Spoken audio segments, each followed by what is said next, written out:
In the end of the day, you don't get anything because you are keeping the question in mind. Assalamualaikum Bu, apa kabar? Waalaikumsalam warahmatullahi, alhamdulillah baik. Ya, jadi hari ini guys, ini ada Ibu Komariah Mihraz, atau bisa dipanggil siapa Bu? Bisa dipanggilnya? Biasa sih dipanggil Bude. Bude ya, Bude. Ya, kita orang-orang di Abu Dhabi di Al Ain manggil saya Bude, bukan mengorang tuakan tapi sebab banyak ponakan. Iya betul. Iya, Bude Komariah. Saya asli Purwakarta. Sebetulnya sih Jakarta ya, orang tua saya di Tanjung Priuk, hanya saja waktu saya kecil itu kebetulan orang tua saya punya seperti villa peristirahatan di daerah Purwakarta, jadi saya lahir di Purwakarta. Sekolah SD di Jakarta, di Jakarta Utara, SD 1 sampai kelas 5. Kemudian kelas 6 pindah ke Purwakarta di SD Sukatani, namanya daerah tepatnya daerah kampungnya Cilampahan kalau di Purwakarta itu mungkin nggak banyak orang yang tahu ya kampung itu, hanya saja itu Kabupaten Purwakarta, Kecamatan Pleret waktu itu. Dan setelah lulus SD saya masuk ke Sanawiyah Sukatani, kemudian masuk Aliyah di Purwakarta, Aliyah Al-Muhajirin, yang sekarang alhamdulillah itu Aliyah Al-Muhajirin sudah berkembang, sudah punya sampai university. Dan setelah Aliyah sebetulnya saya langsung nikah waktu itu. Tapi setelah nikah saya melanjutkan lagi pendidikan. Saya ngambil di IAIN Bandung, tapi tidak lanjut disebabkan satu kendala financially.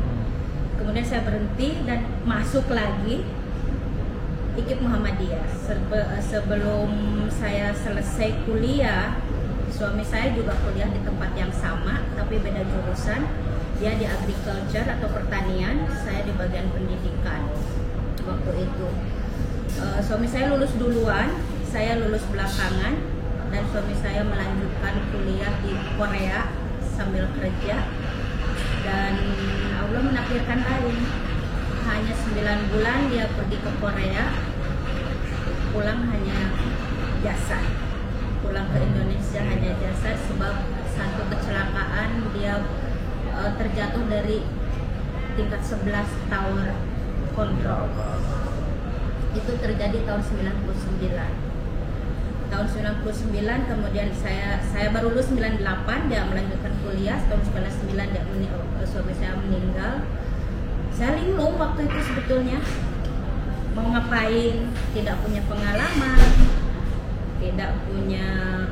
saya tidak punya saudara, sebab nggak punya adik dan kakak. Hanya waktu itu masih ada ibu, bapak saya sudah nggak ada, sudah meninggal tahun 93. Hanya ibu, dan ibu juga tidak punya usaha yang signifikan yang bisa membiayai hidup saya. Akhirnya saya memutuskan untuk kerja ke Malaysia, untuk pergi ke Malaysia dengan bantuan satu teman di Jakarta. Datang ke Malaysia, ternyata bekerja bukan di pabrik, tapi alhamdulillah saya dipekerjakan di satu kantor agensi rekrutmen untuk mereka bukan ngerekrut hanya untuk oil company saja, berbagai macam. Dan kebetulan saya ditempatkan untuk merekrut orang-orang yang di oil and gas yang akan kerja di Petronas waktu itu. Dari situlah saya mulai belajar sebagai rekruter, harus interview, harus komunikasi dengan berbagai macam orang. Saya sebagai rekruter, saya dipercaya sebagai marketing, dan saya traveling untuk merekrut orang-orang seperti teknisi, engineer untuk the oil and gas project untuk Petronas waktu itu. Selama 7 tahun saya kerja di Malaysia, yaitu ada satu masalah pribadi yang membuat saya ingin keluar dari perusahaan itu. Dan alhamdulillah ada jalannya itu, sebab saya komunikasi dengan agensi di Indonesia. Orang agensi di Indonesia itu mengabarkan bahwa di Dubai katanya ada perusahaan yang membutuhkan orang yang punya pengalaman seperti yang saya punya, dan orang yang punya skill seperti saya punya. Walaupun waktu itu saya nggak tahu Dubai itu adanya di mana. Akhirnya ya akhir April 2007 itu saya kesini, dan ternyata bukan ditempatkan di Dubai. Saya walaupun dulu itu nggak terlalu nggak terlalu, internet itu belum seperti sekarang Iya. ya. Internet itu belum seperti sekarang, apa-apa simple Google kayak gitu. 2007 itu HP aja masih HP yang belum smart yang seperti sekarang ini waktu itu. Jadi saya nggak ada istilah googlein itu Dubai itu di mana, hanya nanya orang aja Dubai itu di mana, dan nanya usernya juga, where is Dubai? Dia bilang is neighbor of Saudi. Dia pun nggak bilang kalau itu United Arab Emirates, nggak bilang seperti itu pun waktu saya nanya where is Dubai exactly. Akhir April 2007 mereka ngasih saya visit visa, bukan visa kerja. Jadi saya dari Malaysia nggak resign, saya minta sama bos saya mau cuti 1 bulan. Coba saya mau memastikan kerja di sini tuh gimana. Akhirnya saya ke sini, ternyata saya pakai Cathay Pacific terbang dari Jakarta ke Hong Kong ke Dubai. Nyampe di Dubai itu dijemput sama supir selama 2 jam ke Al Ain, bukan di Dubainya. Dan ternyata saya kerja bukan untuk rekrutmen oil and gas waktu itu, tapi untuk domestic helper. Oh. Saya kecewa sekali waktu itu, di samping gaji itu tidak sesuai dengan yang saya inginkan. Dan dilalahnya yang namanya Allah itu ya selalu ngasih jalan sama saya. Selama 9 bulan saya nggak dapat visa kerja sebab kendala lesson kantor mereka nggak bisa di renew. Yeah. Jadi saya 3 kali dikasih visit visa. Saya pergi ke Kish Island selama 3 kali, pergi ke Kish Island untuk ganti visa. Disitulah saya ketemu temen yang membantu saya sekarang punya perusahaan ini. Sama-sama visit visa, saya ke Kish Island, selalu 3 kali ke Kish Island, 3 kali juga ketemu itu temen yang sekarang, yang kemarin ini membantu saya bikin perusahaan itu. Itulah jalannya, dan yang namanya Allah itu nggak susah ngasih jalan untuk kita menuju apa yang kita inginkan. Kemudian setelah saya kerja di G4S selama 5 tahun, ada dapat tawaran kerja berikutnya yaitu di oil and gas directly, Italian company selama kurang lebih 6 tahun. Di situ unfortunately the COVID happened, so all is become changed. Saya tidak dapat gaji penuh selama dari bulan Maret 2020 sampai bulan Juli, Agustus, September sampai September. Dari Maret sampai September saya hanya, hampir semua company kan, hampir semua perusahaan itu mereka ada pengurangan gaji sebab COVID ya, bukan sebab sesuatu yang lain. 2020 awal Oktober company mengumumkan bahwa saya tidak akan mendapat gaji selama 3 bulan due to the business, all project is not going on. Jadi saya berpikir dari situ, setelah 7 bulan tidak mendapatkan gaji penuh, kemudian katanya selama 2-3 bulan gak bakal mendapatkan gaji sama sekali. Waktu itu saya bingung, sementara keperluan hidup di sini kan terus berlanjut kan, seperti kontrakan rumah, mobil, dan yang lain-lain, kebutuhan sehari-hari tidak bisa ditunda. Akhirnya saya waktu itu memutuskan untuk pulang, bulan Oktober 2020 memutuskan untuk pulang. Tapi sebelum itu saya mau, kalau orang tua bilang tirakat ya, kalau orang tua bilang itu disebabkan saya tidak punya teman yang dekat yang bisa saya berdiskusi secara dalam mengenai harus apa hidup saya selanjutnya setelah saya dari perusahaan tidak mendapatkan gaji. Akhirnya saya tinggal di rumah selama 7 hari, nggak keluar sama sekali.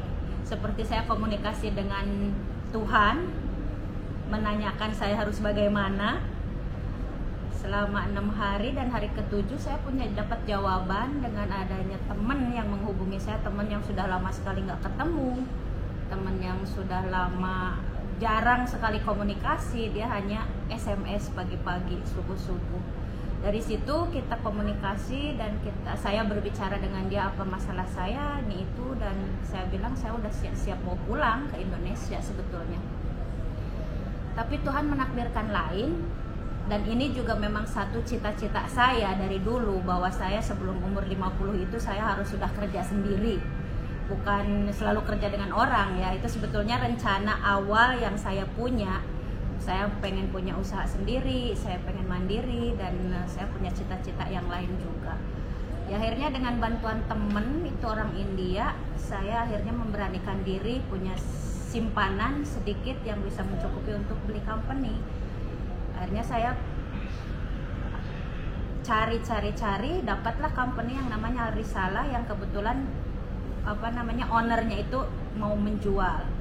Setelah negosiasi ini dan itu, akhirnya sepakat saya membeli perusahaan itu dengan modal nekat sebetulnya, dan sedikit ada simpenan. November 2020 saya mulai bayar hard cash dari simpenan saya yang selama 14 tahun kerja di UAE. Itu akhirnya saya keluarkan sekaligus, dan saya mulai dengan bisnis training ini. Walaupun sebetulnya saya di bisnis training ini tidak terlalu punya banyak pengetahuan, hanya saja dengan sebab keterbatasan waktu dan juga keterpaksaan ya. Akhirnya saya kayak memaksakan diri, dan walaupun itu sebetulnya cita-cita saya, rencana saya itu 2024 saya baru akan mulai usaha bisnis, entah di sini entah di Indonesia. Tapi dengan terpaksa adanya COVID, jadi kayaknya Allah itu mensegerakan cita-cita saya untuk punya perusahaan sendiri. Dan kemudian pengeluaran, setelah saya mengeluarkan hard cash untuk membeli itu perusahaan, pun banyak government proses, renewal, kantor yang harus di-renew juga, office rent, semua renew setelah saya beli. Dan saya itu tidak realize waktu saya membeli itu, saya hanya ngikutin, oke, saya mau mulai bisnis dan ada perusahaan yang mau saya beli, akhirnya saya bayar, dan saya tidak dengan teliti melihat kalau perusahaan itu lesson sudah expired, bukan sudah expirednya Januari. Lesson training, international lesson, activate itu untuk ke UAE lesson untuk training, kemudian office rent. Akhirnya semua dari uang yang ada, simpanan yang ada itu saya kelabakan, saya maksudnya keteteran, tidak cukup. Dari situ saya mulai stres. Dari situ saya mulai, ini gimana gitu loh, nggak punya temen yang nggak punya siapapun untuk dimintain tolong secara financially. Sementara uang simpanan saya semakin tipis sebab harus bayar ini, harus bayar itu. Telat sehari kena fine, telat 2 hari kena fine, dan fine bukan perkara yang sedikit 20 dirham gitu loh. Fine 1.200, fine 2.500. Itu semua bikin saya stres. Saya dari last November, early December, Januari, Februari itu saya seperti, kalau kasarnya dibilang kayak orang gila ya. Maksudnya stres, sebab pemasukan nggak ada, pengeluaran terus menerus, dan bisnis belum jalan lagi sebab masih proses transisi, transfer lesson, renewal lesson dan sebagainya. Jadi belum fokus lagi ke untuk bisnis. Alhamdulillahnya yaitu teman yang encourage saya untuk berbisnis itu, dia juga tidak hanya tidak hanya ngajak saya dan nyuruh saya untuk berbisnis, dia juga alhamdulillah melihat situasi saya seperti ini, dia juga membantu secara finansial juga, walaupun itu sekedar pinjaman dari beliau, tapi ya alhamdulillah gitu loh, dia membantu. Dengan adanya bantuan dari beliau, alhamdulillah setelah saya mulai November itu pembayaran hard cash transaksi, Desember saya mulai transfer, dan Januari renewal semua licenses. Februari saya dalam situasi yang dari puncak-puncaknya stres, kalau dibilang stres ya, tapi alhamdulillah saya masih punya pegangan Tuhan ya Allah, jadi saya masih bisa mengendalikan. Mulai April saya udah mulai tahu gimana caranya itu berbisnis di bidang ini, pendidikan, training. Saya sudah ada ada jalan yang saya bisa bagaimana caranya untuk ada bisnis, untuk mendapatkan bisnis. Kemudian saya ambil kursus lagi, saya ambil certification lagi untuk mendukung pekerjaan saya dan bisnis saya, dan kemudian sekarang juga saya baru enroll lagi di Zayed University untuk business administration. Seperti itu. Jadi untuk pertama kali berdiri, berapa karyawan yang ibu punya nih? Pertama hanya saya sendiri, teman saya yang tadi encourage saya untuk bisnis sebagai bisnis konsultan, dan saya nge-hire satu anak Filipin sebagai admin. Itu 3 pertama kali selama 6 bulan saya hanya bekerja bertiga. Banyak-banyaknya bekerja berdua di kantor. Jadi saya yang business development, marketing, komunikasi dengan klien, arrange schedule and training, saya juga conduct training. Jadi semua saya yang kerjakan, one woman show saya kerjakan. Sebab waktu itu saya belum punya modal lagi untuk meng-hire orang lain. Dan kemudian saya ada satu teman orang British, dan alhamdulillah setelah dia gabung, itu setelah 2 bulan saya punya perusahaan ini, dia gabung dengan saya, British woman. So dia yang bikin bawa bisnis. Sebab mungkin dari kolega-koleganya dari kolega dia, dari segi nationality juga dia bisa dipercaya untuk bawa bisnis. Yeah. Alhamdulillah dia membawa banyak bisnis, sampai dalam sebulan itu kita bisa issue invoice sampai 150 sampai 200 ribu dari kerja dia. Alhamdulillah. Dari situ saya mulai meng-hire karyawan yang lain, ngambil trainer. Sekarang saya punya 2 trainer, technical trainer sama shop management trainer. Kemudian sebab kita juga punya license untuk Ocean Audit as per Abu Dhabi, jadi saya harus meng-hire auditor. Dan sekarang saya punya 1 auditor, 2 trainer, 1 admin, 1 sales manager, 1 business consultant, dan saya. Jadi sekarang 7 orang ya di kantor. Jadi sekarang completed 1 tahun alhamdulillah, dan sudah, walaupun sebetulnya sih masih dalam tahap development ya, masih belum. Jadi hasil profitnya itu belum kelihatan. Tapi saya survive, bisa menggaji karyawan dengan tepat waktu, bisa bayar semua biaya operasional di kantor, dan di bank account kita ada sedikit saving yang kita untuk renewal tahunan, renewal lesson, all those things are cover up. So alhamdulillah, walaupun sekarang 1 tahun ini belum kelihatan sih profitnya itu sebanyak apa, tapi operasional ketutup. Biaya operasional ketutup, gaji karyawan alhamdulillah nggak pernah telat, dan sekarang sampai punya 6 karyawan dan 7 dengan saya itu alhamdulillah nggak telat gaji itu. Paling lambat tanggal 2 tanggal 3 kita udah cover semua gaji karyawan. Alhamdulillah. Dan kemudian udah ada aset. Saya setelah 7 bulan saya beli 2 kendaraan untuk anak marketing. Itu aset yang itu terhitung profit lah, dari profit ya, walaupun profit yang dipaksakan gitu loh. Sekarang rencana kedepannya untuk perusahaan ini, ada salah konsultasi, apa yang mau ditargetkan?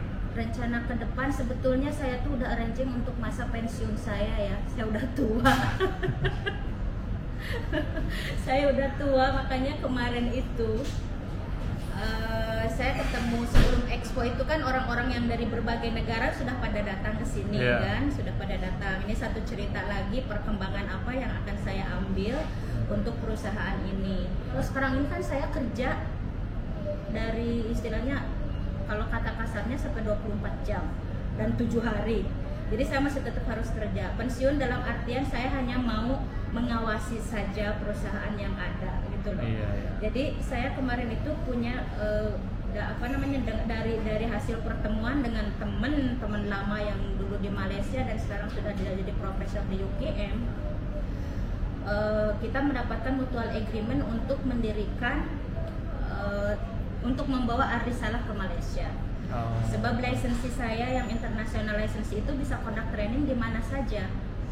Seperti IOS Managing Safely, IOS Working Safely, Highfield International itu kita bisa conduct training dari mana saja di seluruh dunia. Iya, jadi saya bisa membawa itu aktivitas Arisalah kemana saja. Rencana sih sebetulnya mau di Indonesia. Hanya saja saya kebentok lagi dana, sebab kalau di Indonesia itu kayak saya harus punya tempat sendiri. Jadi harus dari zero. harus dari zero. Sementara kemarin itu kita ketemu dengan teman bahwa dia juga punya training company di Malaysia, di Kuala Lumpur. Akhirnya ngobrol-ngobrol kita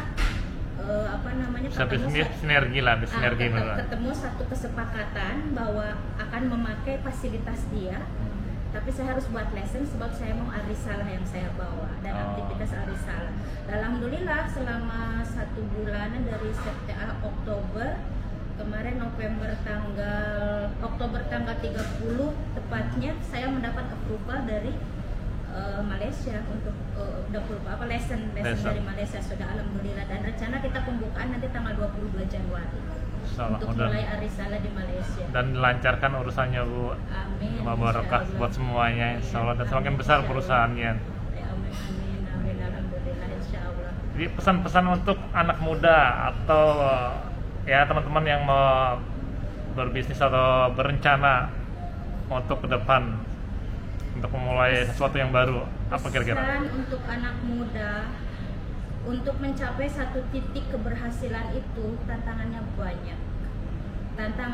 banyak sekali, dan harus fokus. Seperti saya pertama kali saya dulu kerja di Malaysia itu saya sudah punya satu planning, sudah punya satu rencana bahwa sebelum umur 50 tahun saya harus usaha sendiri. Dan saya stick dengan rencana saya itu, dengan cara saya menabung, dengan cara saya mengembangkan diri, developing myself ya. Saya di sini juga kuliah lagi di American University, kemudian saya ambil certification di American Certification Institution, kemudian saya juga kuliah di Siscom College, dan sekarang saya kuliah lagi di Zayed University. Dengan seperti itu, apa yang saya inginkan satu persatu tercapai, dan satu persatu dengan jalan itu apa yang kita inginkan mesti dapat. Jadi pesan untuk anak-anak muda zaman sekarang ini, fokus dalam meraih apa yang diinginkan dengan belajar dan berusaha, dan jangan lupa doa. Itu yang terpenting.